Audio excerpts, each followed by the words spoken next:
하나님, 저 주님이 참 고난 받으시고 십자가에 돌아가시고 부활하신 참 고난 주간입니다. 아버지 하나님, 아버지 하나님, 이 시간 저희들이 주님 앞에 나와서 이 고난 주간을 묵상하며 또 아버지 하나님, 우리를 사랑하시고 끝까지 사랑하신 그 주님의 사랑을 우리가 배우고 주님의 은혜를 우리가 같이 참 누릴 수 있도록 도와주시기를 간절히 기도드립니다. 아버지 하나님, 이 시간 저희들이 중보기도 할 때 안흥진 집사님을 아버지 하나님 부활의 영으로 생명의 영으로 새롭게 하셔서 하나님의 영광을 우리의 삶 가운데 보여주시기를 간절히 기도드립니다. 이 밤에 기도할 때 우리의 기도에 귀 기울여 주시고 주의 능력이 그 집사님 심령 가운데 또 영혼 가운데 육체 가운데 나타나기를 간절히 기도드립니다. 오늘 말씀을 주님께서 허락하여 주실 줄 믿고 감사하며 예수님의 이름으로 기도드립니다. 아멘.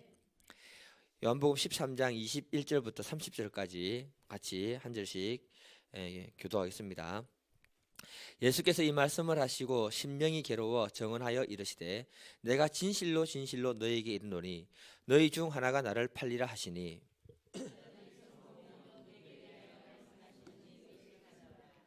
예수의 제자 중 곧 그가 사랑하시는 자가 예수의 품에 의지하여 누웠는지라.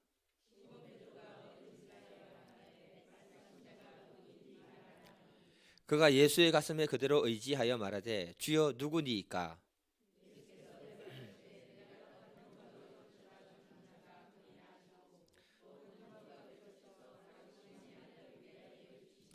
조각을 받은 후 곧 사탄이 그 속에 들어간지라. 이에 예수께서 유다에게 이르시되 내가 하는 일을 속히 하라 하시니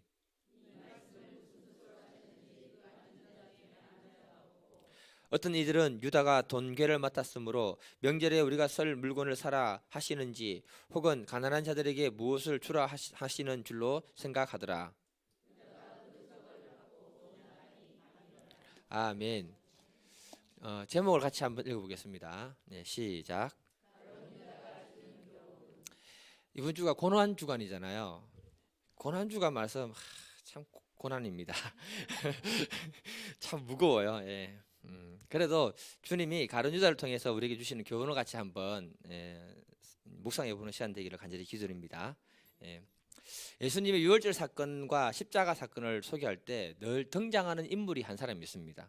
그 사람이 누구겠습니까? 가룟 유다입니다. 오늘 고난 주간을 맞이해서 가룟 유다를 통해서 하나님이 우리에게 주시는 그 교훈을 우리가 한번 살펴볼까 합니다. 그 뮤지컬 중에 그 지저스 크라이스트 슈퍼스타 아시죠? 거기 보게 되면은 가룟 유다는요, 예수를 파는 자신의 그 사명을 굉장히 잘 감당한 사람으로 미화시켜서 이렇게 얘기를 하고 있습니다. 또 오래전에 댄 브라운이 썼던 다빈치 코드 들어보셨죠? 댄 브라운은 몰라도 다빈치 코드는 다 아실 겁니다. 그 사람 책에도 보면은 같은 시각으로 바라보고 이 가룟 유다를 갖다가 미화시키는 이야기를 하고 있습니다. 그래서 성경을 잘 모르시는 분들은 그 연극이나 글을 읽으면은 가룟 유다는 굉장히 억울한 사람으로 이렇게 생각하게 되고요, 하나님이 뭔가 잘못했다라고 이렇게 생각합니다. 그러나 성경이 이야기하는 가룟 유다는요, 하나님을 이렇게 배반한 사람이고 돈을 훔쳐갔던 도둑놈이고 스승을 판 사람이라고 이렇게 말하고 있습니다. 그리고 끝까지 예수님의 그 사랑을 거부했던 사람이 바로 누구냐면 가룟 유다라고 이렇게 말하고 있어요.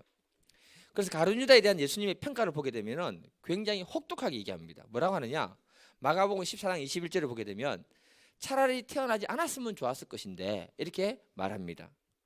그러니까 예수님이 그를 가리켜서 굉장히 불행한 인생의 표본이라고 이렇게 선포하고 있는 겁니다. 왜 예수님이 이렇게 가룟 유다를 평가했을까?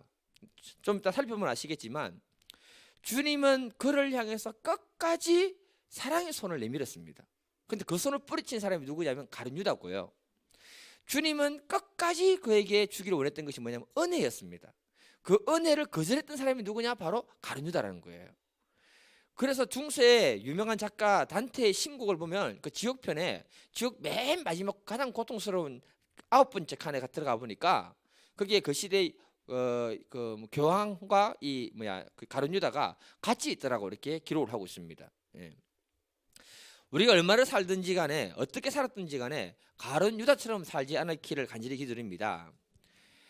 그래서 우리가 오늘 가룟 유다를 통해서 배워야 하는 것이 많은데요, 신앙생활을 잘한 분들을 통해서 배우는 것도 많지만 실패한 사람을 통해서 배울 것도 굉장히 많습니다. 그래서 제가 성경 공부할 때 말씀드렸죠. 성경은 두 가지 사람을 기록하고 있다. 신앙생활 잘한 사람에 대한 얘기를 하고 또 한 사람은 뭐라고요? 신앙생활 실패한 사람 얘기하고 있다. 어중간한 사람은 기록했다 안 했다? 안 했다. 그 성경은 그렇게 되어 있습니다, 여러분. 예. 오늘 말씀이 우리 마음에 깊이 다가오므로 우리가 복되는 인생을 사시기를 간절히 기도드립니다. 첫 번째 제목을 같이 한번 볼게요. 시작. 가룟 유다의 생애를 보게 되면요, 탐심이라는 우상이 그를 끌고 다녔습니다. 그가 나중에 스스로 목숨을 갖다가 끊을 때까지 그 구도는 바뀌지 않는 구도로 가게 됩니다. 문제가 뭐냐면은 탐심은 보이지 않는 우상숭배라고 성경은 말하고 있거든요. 원래 가룟 유다는 예수님의 제자가 되기 전에 유대 열심 당원 중에 한 사람이었습니다. 유대 열심 당원이라는 게 뭐냐면은 그 시대에 민족주의 운동을 하면서 로마 제국의 통치에 불만을 품고 혁명으로 나라를 다시 새롭게 세우겠다는 사람들이 뭐냐면 유대 열심 당원들이거든요. 그 사람들의 꿈이 뭐냐 하면은 이 땅의 다윗처럼 강력한 메시아가 와서 전 세계를 지배하는 그런 강력한 하나님의 나라 이 땅을 갖다가 세우는 것이 그들의 목적이었습니다. 그 꿈을 가지고 있었던 사람이 누구냐 하면은 바로 뭐냐, 이 가룟 유다라는 거예요. 그러다가 어느 날 그가 예수를 만나게 됩니다. 예수를 만났는데 이 사람이라면 자기 마음에 숨어 있는 그 꿈과 야망을 이루어줄 수 있겠다는 확신이 딱 들어온 거예요. 그때부터 그는 예수를 좋아하고 따라다닙니다. 재밌는 건 뭐냐, 성경의 12제자를 부를 때 보면 부르심이 있는데 이 가룟 유다에 대해서는 부르심을 기록하지 않았습니다. 이 놀라운 사실인데요.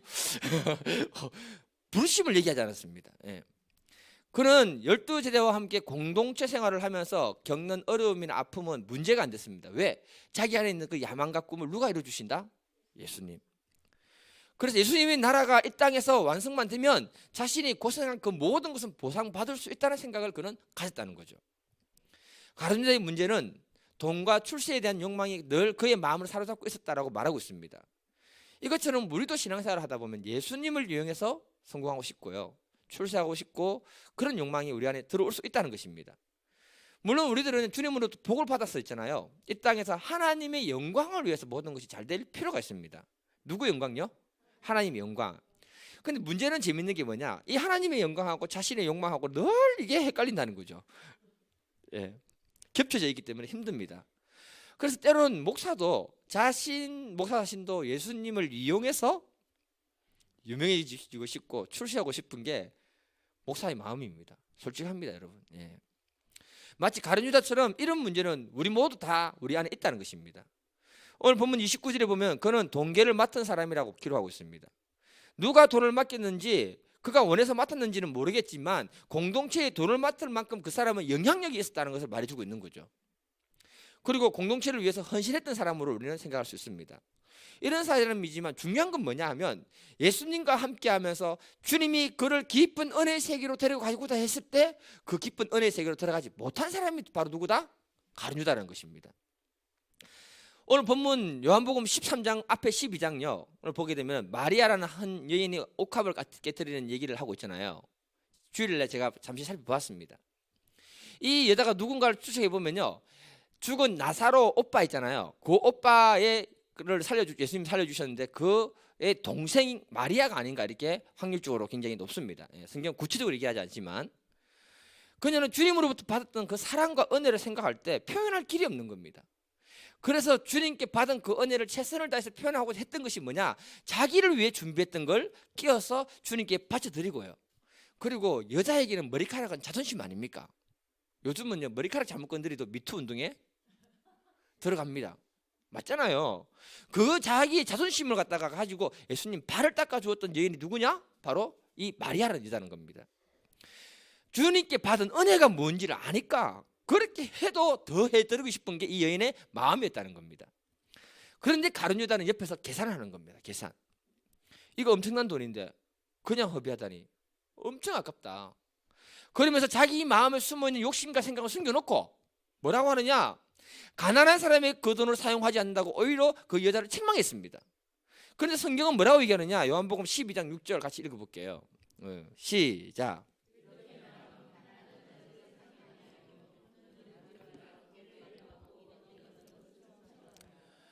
우리가 이 가룟 유다를 이해를 해야 되는 것이 뭐냐면요, 신앙생활을 오래 했음에도 불구하고 예수님이 그에게 주고자 했던 은혜의 세계를 경험하지 못하고 은혜의 세계로 들어가지 못했기 때문에 가룟 유다는 자기 욕심과 생각 때문에 계산하는 사람, 자기에게 맞지 않으면 비판하고 책망하는 사람으로 바뀌어버렸다, 이렇게 얘기하는 것입니다.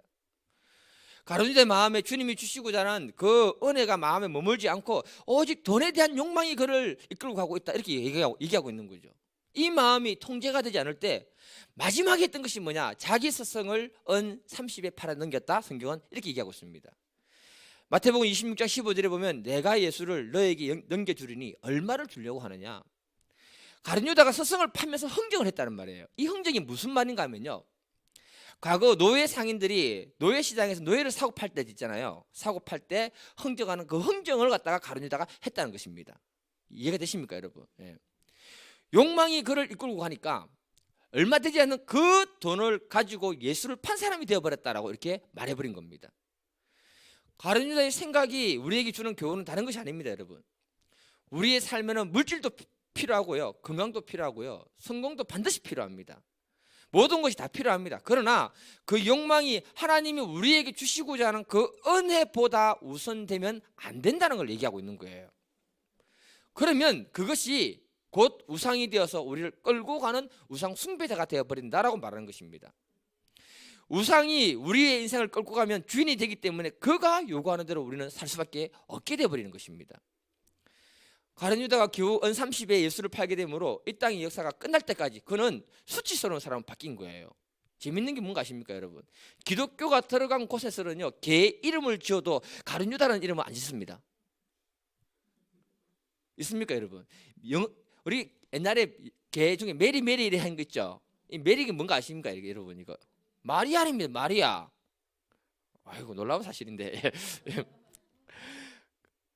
가룟 유다가 이렇게 된 것은 다른 것이 아니라 주님이 그에게 허락한 은혜를 놓쳐버리고 자기가 원하는 목적이 이루어지지 않을 때 그는 오히려 분노하고 예수를 갖다가 팔아버리는 사람으로 바뀌어버렸다, 이렇게 얘기하는 겁니다. 이 원리는요, 누구나 다 똑같습니다. 주님이 우리에게 주시는 은혜를 놓쳐버리게 되면 우리는 늘 다른 것이 최고의 가치가 되어버리기 때문에 그때 마귀는 우리를 찾아와서 우리를 넘어뜨려버리는 것입니다. 세상은요, 모든 것을 돈으로 평가하시는 거 아시죠? 제가 돈으로 평가 많이 했습니다, 여러분. 회사 이름 하나도 가치로 돈 가치가 얼마가 되는가 계속 얘기했잖아요, 돈으로. 사람이 이해를 제일 잘하는 것이 돈입니다, 돈. 당신 어느 대학 나왔어? 직장 어디 다녀? 이 말 속에 뭡니까, 여러분? 당신 돈 잘 벌어. 얼마나 많이 벌어. 출세했어. 이 말 아닙니까? 사람을 돈으로 평가한다는 거예요. 우리 욕심 속에는요, 참 교묘하게 숨어 있는 게 뭐냐, 자녀 양육을 위해서 모든 걸 투자 다 하고 있잖아요. 그 이유를 가만히 들어가 보면은 다른 사람은 몰라도 내 자녀만큼은 반드시 성공해야 된다는 그 생각이 그 안에 들어있어요. 저도 목사지만 하나님 말씀이 기준이 되기보다는 은근슬쩍 다른 것이 이렇게 그런 거예요. 이게 솔직한 우리들의 마음이라는 것입니다, 여러분. 그래서 리처드 포스트는 말하기를 겉으로 드러나지는 않지만 인간에게 내재되어 있는 최대의 우상 세 가지를 얘기했는데 그게 바로 뭐다? 돈이고 쾌락이고 권력이라고 얘기했습니다. 이 세 가지 위험은요, 계속적으로 지적해서 말을 하고 있지만 이 세상 사람들이 전부 이 세 가지 때문에 다 넘어지고 있다. 이 세 가지를 딱 보면 한 가지를 얘기하면 돈입니다, 돈. 예. 요즘 매스컴을 보면은 뭡니까, 여러분? 보도되는 문제들이 전부 돈하고 쾌락에 대한 문제 아닙니까? 최순실 박근혜 사건, 이명박 사건, 다스는 누구 겁니까? 잘은 모르겠습니다, 여러분. 예. 옛날에 구원파 유병헌 씨, 교수 되면 돈 많이 벌어요. 할만해요. 예. 중국의 부동 관리들 있잖아요. 돈을 숨길 데가 없어가지고 비닐에 사가지고 화장실에 있잖아요. 그 변기에 숨기고 뭐 그렇게 하고요. 이번에 뉴스 보니까 시진핑이 4천억대 뇌물을 받은 관리를 사형시킨다고 그러더라고요. 예. 그러니까 우리의 삶에 풍성한 물질은 반드시 필요하지만 지나치게 애착을 가지게 되면 결국은 그것이 불행으로 이끌어간다라고 말해주고 있는 부분입니다. 오늘 본문 30절을 보면요, 유다가 그 조각을 받고 곧 나가니 밤이려라 이렇게 말하고 있습니다. 이 밤은 우리가 볼 때 어두운 밤일 뿐만 아니고 유다에게 있어서 영적으로 그 영혼의 어두운 밤이 되었다라고 우리에게 선포해주고 있는 거예요. 이렇게 된 건 다른 것이 아니고요. 예수님이 그 사람을 끝까지 사랑하는데 그걸 거부했기 때문에 그는 영혼의 방을 맞이한 사람이었다. 이렇게 말하고 있는 것입니다. 요한복음 13장 1절을 같이 한번 읽어보겠습니다. 예. 지금부터 엄청 중요한 얘기를 합니다. 예. 시작.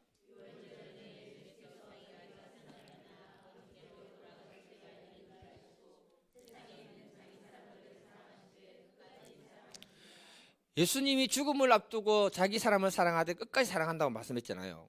그 사랑의 첫 번째 대상이 누군지 아십니까? 가룟 유다였습니다. 그래서 2절을 보게 되면요, 가룟 유다에 대해서 먼저 이야기를 한다는 거예요. 마귀가 벌써 시몬의 아들 가룟 유다의 마음에 예수를 팔려는 생각을 넣었더라.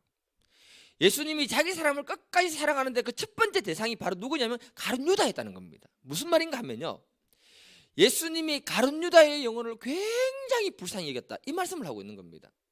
그래서 요한복음 13장을 보게 되면 1절부터 5절까지 이야기는 전부 누구냐면은 가룟 유다에 대한 이야기입니다. 5절을 보게 되면요, 밥을 먹다가 식사를 하다가 갑자기 예수님이 도중에 일어나서 제자들의 발을 씻었다라고 이렇게 5절에 기록합니다. 그 첫 번째 발을 씻겼을 때 그 첫 번째 사람이 누구였을까요? 성경에 기록은 안 되지만 가룟 유다였을 겁니다. 제가 어떻게 이렇게 추정을 하는가 하면은 6절을 시험 번역으로 보게 되니까 이렇게 번역해 두었습니다. 예. 우리는 평범하게 해놨는데 시험 번역을 보면 어떻게 했느냐, 이었고 시몬 베드로 차례가 되었을 때라고 이렇게 시작을 이렇게 해놨습니다. 그러니까 이었고라는 말은 예수님이 제자들의 발을 쭉쭉쭉 씻겨주다가 드디어 베드로의 발을 씻는 시점이 되었다, 이 말을 하는 거잖아요. 그러니까 요한복음 13장에서 예수님이 끝까지 사랑하는데 발을 씻어주는 제자들을 할 때 첫 번째 대상은 아마도 가룟 유다였을 거라는 겁니다. 왜 그랬을까요, 여러분? 가룟 유다에게 사랑을 막 주면 그의 마음이 바뀔 줄 알고, 너의 인생의 주인이 예수님이 되기를 원한다는 마음으로 해주셨던 거예요. 왜냐? 내가 너를 너무 사랑하기 때문에, 너가 멸망의 길을 가지 않기를 내가 너무 원하고 사랑하기 때문에. 예. 지금 또 주님은 마찬가지입니다, 여러분. 우리를 사랑하시되 끝까지 사랑하시는 이유가 뭐냐? 그 사랑을 받다 보면 우리의 삶의 주인이 예수님으로 바뀔까 싶어서. 우리가 세상이 주는 허상을 쫓아가다가 실패하고 좌절하고 넘어지다가 예수님의 사랑을 깨닫게 될 때 그때 주인이 예수님으로 바뀌어버리는 거예요. 그래서 끝까지 사랑해 주시는 겁니다. 주님의 사랑을 알게 되면 바뀝니다, 여러분. 제가 가만히 생각해 보니까 제가 그랬던 것 같아요. 대학교 1학년 때 성경 공부 몇 번 하고 난 다음에 예수님을 새롭게 만났거든요. 그런데 그때 마귀가 내 마음에 속삭였던 게 뭐냐면은, 너는 세상적으로 성공해서 과거에 너를 무시했던 너희 친구들에게 너의 존재감을 보여줘야 돼. 공부 못하면 학교에서는 존재감이 없잖아요. 세상에서 돈 많이 벌면 존재감 나오거든요. 존재감을 보여줘야 돼. 또 얘기했던 게 뭐냐, 너는 예수 믿으면 너가 하고 싶은 거 아무것도 못해, 이렇게 얘기했습니다. 그래서 제가요 도망 다녔어요. 예. 그런데 하나님이 저를 끝까지 사랑하신 게 뭐냐면, 저는 그때 당시 우리 성교단체 안 나오려고 마음먹었어요, 1학년 때. 그리고 집에 방학 때 내려갔는데 하나님이 있잖아요, 이거 얘기가 너무 많아가지고 다 생각하는데 하나님이 새 사람을 보내가지고 예수 믿으라고 간증을 하는 거예요. 신기하대요. 예, 정말 신기했습니다. 그러다가 나중에 아버지가 사업에서 돈 벌었어요. 그런데 가정의 문제를 보면서 허상을 그때 알게 된 겁니다. 그때 제가 생각한 건 뭐냐, 내가 왜 돈을 벌어야 하고 무엇을 위해 살아야 되는가 다시 한번 깊이 고민하게 되고, 그때 내가 예수님을 붙들고 믿음으로 살아야겠다고 결단을 하게 됐던 것입니다. 예. 그 결단까지 주님은 그때도 끝까지 사랑해 주셨고 지금 또 저에게 은혜를 허락하시는 걸 생각할 때 내가 주님이 내 인생의 전부가 됩니다, 이런 고백을 나도 모르게 하게 되더라는 겁니다. 우리의 신앙의 출발이 어떠했든지 간에, 무슨 목적으로 왔든지 간에 시작은 그렇게 했을지라도 우리가 주님의 사랑을 듬뿍 받다 보면 내 삶에 가장 가치 있는 분은 주님입니다, 주님이 내 인생의 주인입니다, 이런 고백을 하는 분들이 되기를 기도드립니다. 주님은 오늘 또 이런 고백을 듣기를 우리에게 원하고 계신다는 것입니다. 주님은 아십니다, 여러분. 여전히 돈을 좋아하고 있는 거 알고 있고 세상을 사랑하고 있는 거 알고 있습니다. 그럼에도 불구하고 우리를 끝까지 사랑해 주므로 주님은 우리들에게, 주님 당신이 내 인생의 주인이십니다, 이 얘기를 듣고 싶은 거예요. 가룟 유다는요 정말 하나님의 사랑을 끝까지 거부했던 사람으로 얘기하고 있습니다. 우리가 고난주간을 맞이해서 내 안에 세상적인 것들을 내려놓고 정말 주님을 사랑하는 믿음의 사람들이 다 될 수 있기를 축복해드립니다. 두 번째 소절 제목 같이 한번 읽어보겠습니다. 시작.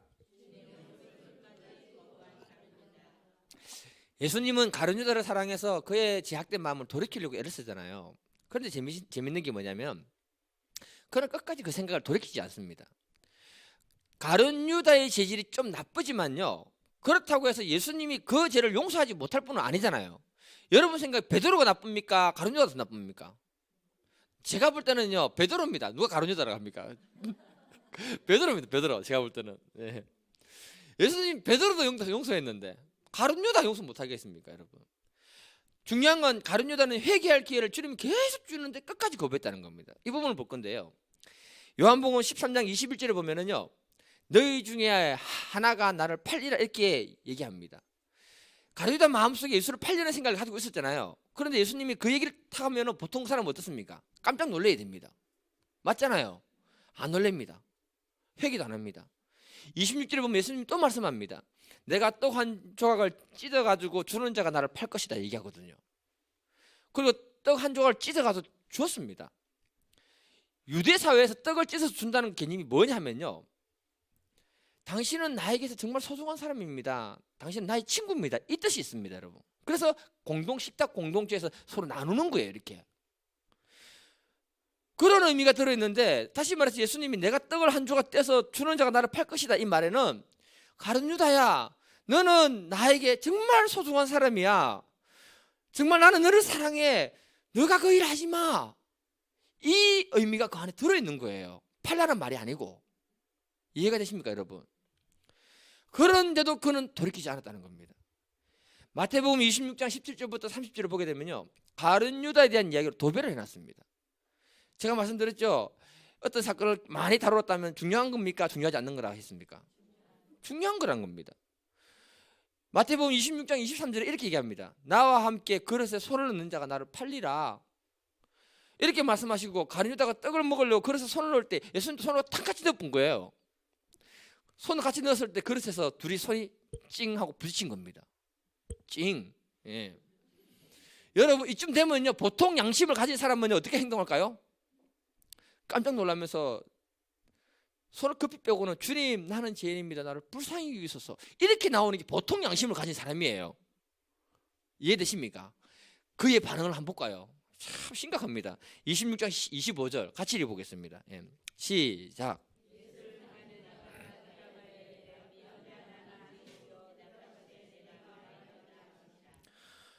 유다의 반응이 정말 그합니다. 이게 뭐냐면요, 손이 마주쳤을 때 당황해야 되는데 예수님 얼굴 빤히 쳐다보면서 살짝 웃으면서 나는 아니지요 이겁니다, 여러분. 다시 얘기 드릴까요?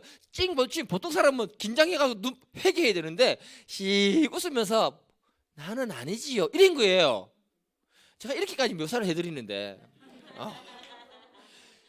그의 양심이 이미 죽어 있다는 것을 말하고 있는 거예요. 회개할 마음이 전혀 없는 사람이라는 것을 밝히고 있는 겁니다. 예수님은 이렇게까지 그의 양심이 죽어 있는 거고 굉장히 힘들었습니다. 그래서 요한복음 13장 21절 시작할 때 너희 중에 한 사람이 나를 팔리라 하면서 예수님 뭐라고 하느냐, 앞부분 한번 읽어볼게요. 앞부분 예수님이 시작. 예수께서 이 말씀을 하시고 심령이 괴로워서 정하여 이르시되, 여기까지. 예수님의 마음과 영혼이 너무너무 괴로워하면서 이 얘기했다 이렇게 얘기하고 있습니다. 성경에 예수님이 심령이 괴로워해서 했다는 그 표현은 이 사건 외에는 없습니다, 여러분. 예수님은요 얼마나 이 가룟 유다를 사랑했는가를 갖다가 절실하게 얘기해주고 있는 그 한 구절이라는 것입니다. 유다야, 너가 그 일 하지 마. 너가 그 일 하지 않아도 나를 팔 사람 있어. 강하게 그를 호소하는 장면입니다, 여러분. 그런데도 그는 마음을 돌이키지 않았습니다. 뭐라고 하느냐, 그래서 예수님이 요한복음 13장 27절에 보면 조각을 받은 후 그 사탄이 그 속에 들어간지라 이에 예수께서 유다에게 이르시되 내가 하는 일을 속히 행하라. 구원의 기회를 여러 번 주셨지만 끝까지 회개하지 않고 거부할 때 너 생각대로 해버려라. 이걸 통해서 우리가 깨달아야 하는 것이 뭐냐면요, 죄는 문제가 아니라는 것입니다, 여러분. 죄는 어차피 누구나 다 지으니까. 죄를 지적하고 깨우쳐줄 때 우리들의 반응이 너무너무 소중하다는 겁니다. 이때 우리의 반응이 완악하고 고집하고 회개하지 않으면 그 사람이 스스로 심판과 멸망의 길로 걸어가는 사람이 되고 있다는 걸 말해주고 있는 거죠.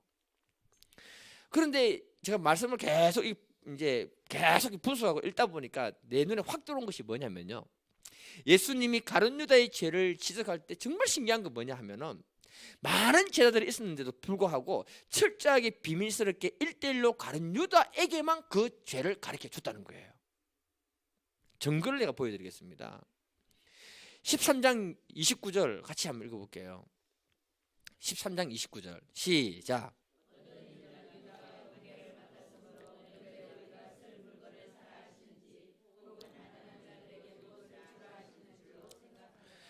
예수님이 공개적으로 제자들에게 뭘 했습니까? 너희 중에 한 사람이 나를 팔리라 했죠. 사람들이 전부 누가 예수님을 팔 것인가에 관심을 가지고 있잖아요. 그런데 결론을 보면은 가룟 유다가 예수를 팔 줄로 생각한 사람은 아무도 없었다라고 이렇게 말하고 있는 거예요. 맞지요? 예. 무슨 말입니까?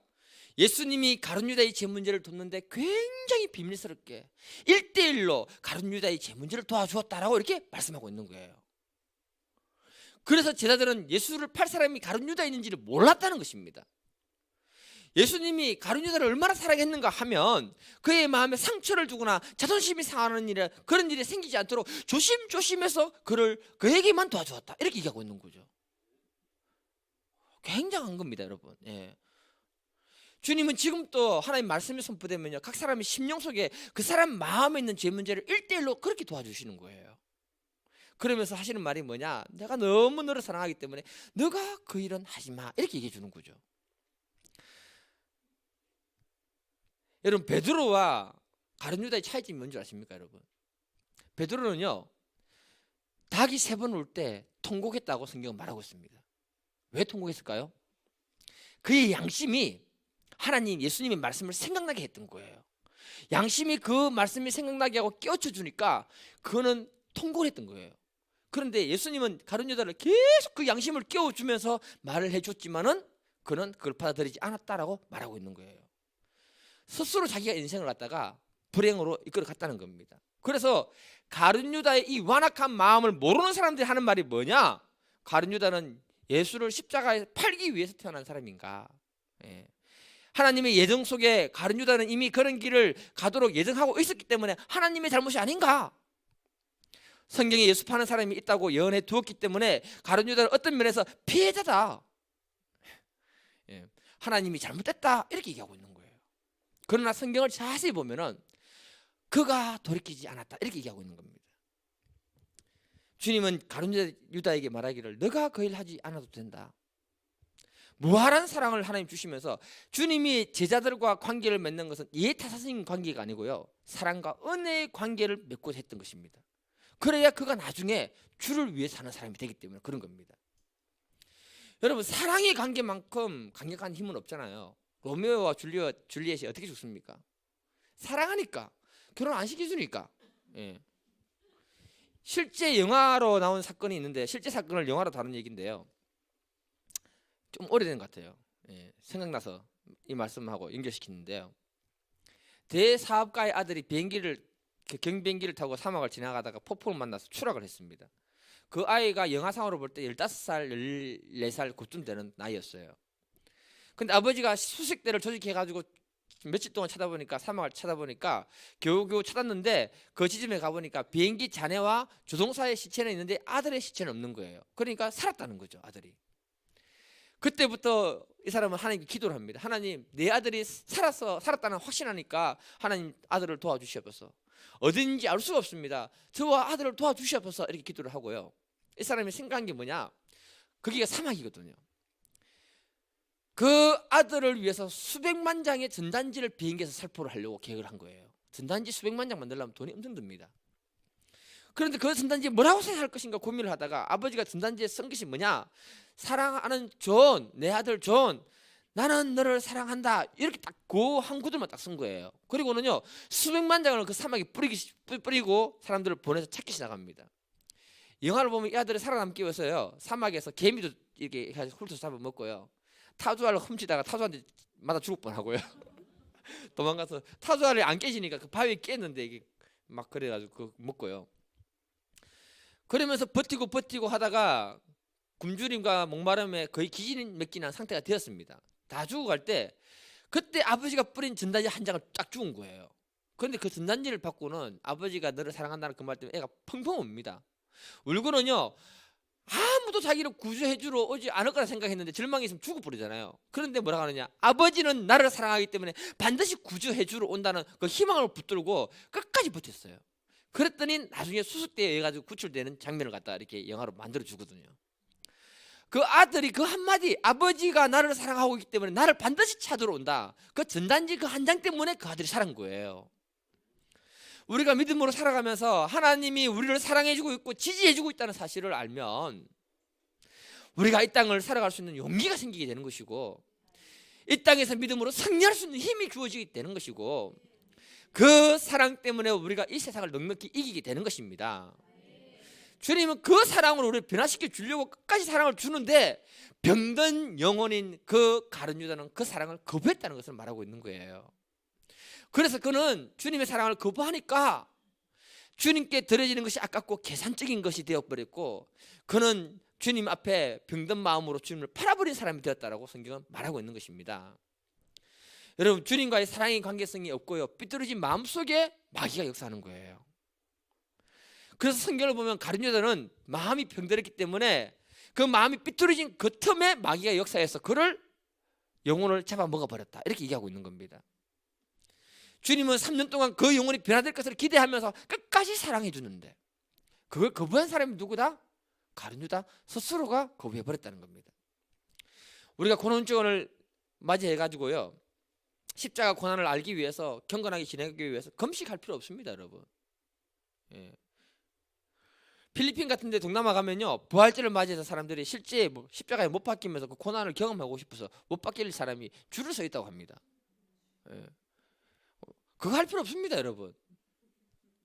우리가 고난주간을 맞이해서 해야 되는 건 다른 게 아니고요, 내 안에 주님과의 사랑의 관계성이 잘 맺어져 있는지를 먼저 점검해 볼 필요가 있다는 거예요.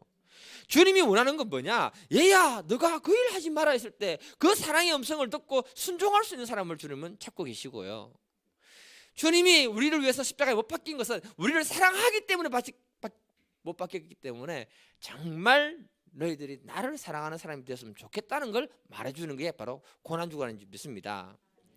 우리 시간에 제가 먼저 기도 잠깐 하고요, 오늘 기도해 주실 때는 우리 안응진 집사님, 하나님 부활이요 생명이 되신 주님이 그분을 살려주시고 부활의 영광을 우리 보게 해달라고 선포로 하면서 기도 좀 해주시면 감사하겠습니다. 그리고 또 이 시간에 우리 같이 기도할 때는요, 제가 기도하고 난 다음에 주여 삼창하고 기도할 때는 정말 내 안에 주님과의 사랑의 관계가 무너져 있지 않는지 한번 확인해보고 그 관계가 회복되는 밤 되기를 간절히 기도드립니다. 사랑의 아버지 하나님, 감사합니다.